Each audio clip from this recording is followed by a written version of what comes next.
Hi, I'm Dr. Bertice Berry, and I really need to tell you a story. Probably about 10 years ago now, I had done some work with a huge corporation that's headquartered in Texas. After working with them for a while with some diversity work, one of the women who worked for the company was a member of her Parent Teachers Association, and she asked if I would speak to the principals and superintendents of her school district. And I said, yeah, I'll do that. And well, that resulted in me working with all the principals of Texas. And then someone asked if I would come to the schools at the beginning of the school year, some of the schools, um, the beginning of the school year. And they said, will you come and speak to the teachers? And I said, well, yeah, but I'll only do it if you include the janitors and the cafeteria workers and the bus drivers and media center and the speech pathologists and the administrators and the assistants. And they said, oh, okay. And then they had to find places large enough for all staff days. That resulted in me doing a Texas tour. And we were driving literally all over Texas. And so whenever a conversation comes up about the border, I laugh and think clearly people have no idea how big that border is, or how in one place it's the desert, another place it's in the mountains, it's another place it is incredibly diverse, and it spans on and on and on. Well, we were in the town of Uvalde, and um, the people there were some of the warmest people. And we'd been laughing because we'd go through one town, it's like there's a cow in the middle of the road, you're in another town, and there's so much traffic, you think you're in New York and you're in another town. It's just incredibly diverse. Uvalde is one of the sweetest places I've ever been. We were looking for a place to eat, and we'd asked someone where to go, and they told us about this great place. And then we went there and we said, well, we're vegetarian. Is there any meat in the beans? And they said, yes.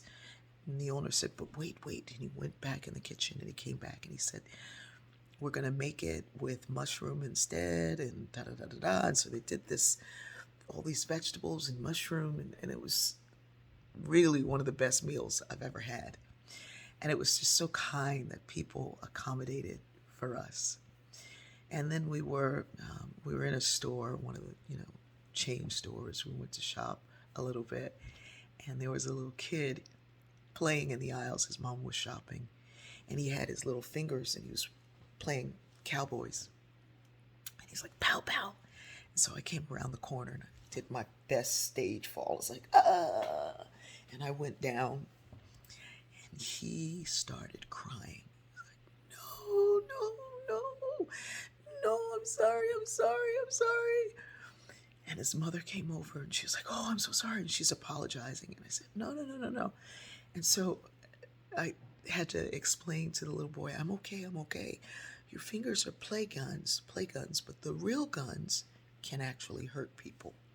And so we had this lovely exchange, but the mom was still apologizing. And I said, don't apologize. Our kids are playing. He's using his imagination. But it's also good that we show them that the real ones actually hurt people. Our kids are seeing movies and things, and they think this is disjointed from that. And so we had a lovely, lovely exchange, and the little boy was still crying. And I said, look, I'm okay, I'm okay, I'm okay. It's all right. But the real ones. And I never, that stayed with me. That the sweetness and innocence of this child, using his imagination, thought that his imagination could actually hurt me.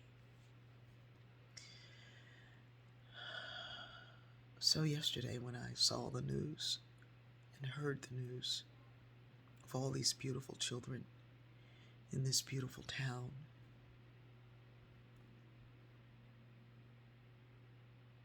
of course I thought of that little boy. I thought of that restaurant where people did whatever they could to accommodate. And I thought of all of our kids going to school, my granddaughter came in after school, and I just held her in my arms and rocked her. And she looked up and it said, "It's because you love me so much, huh, Gookie?" And I said, "Yeah, baby. We all have to love our children and our elders, our aunties and our mothers who are just going grocery shopping. We have to love them so much that we come together and figure out some solutions. It's not going to just take politicians. It's going to take all of us, the bus drivers, the cafeteria workers, the principals, the superintendents, the parents, the aunties, the uncles. It's going to take all of us to come together and find a way to agree to do whatever we can so that our children look up at us and know that what we've done is because we love them. I love you, and I know we're going to get there, but we need to start to do this work now. I love you.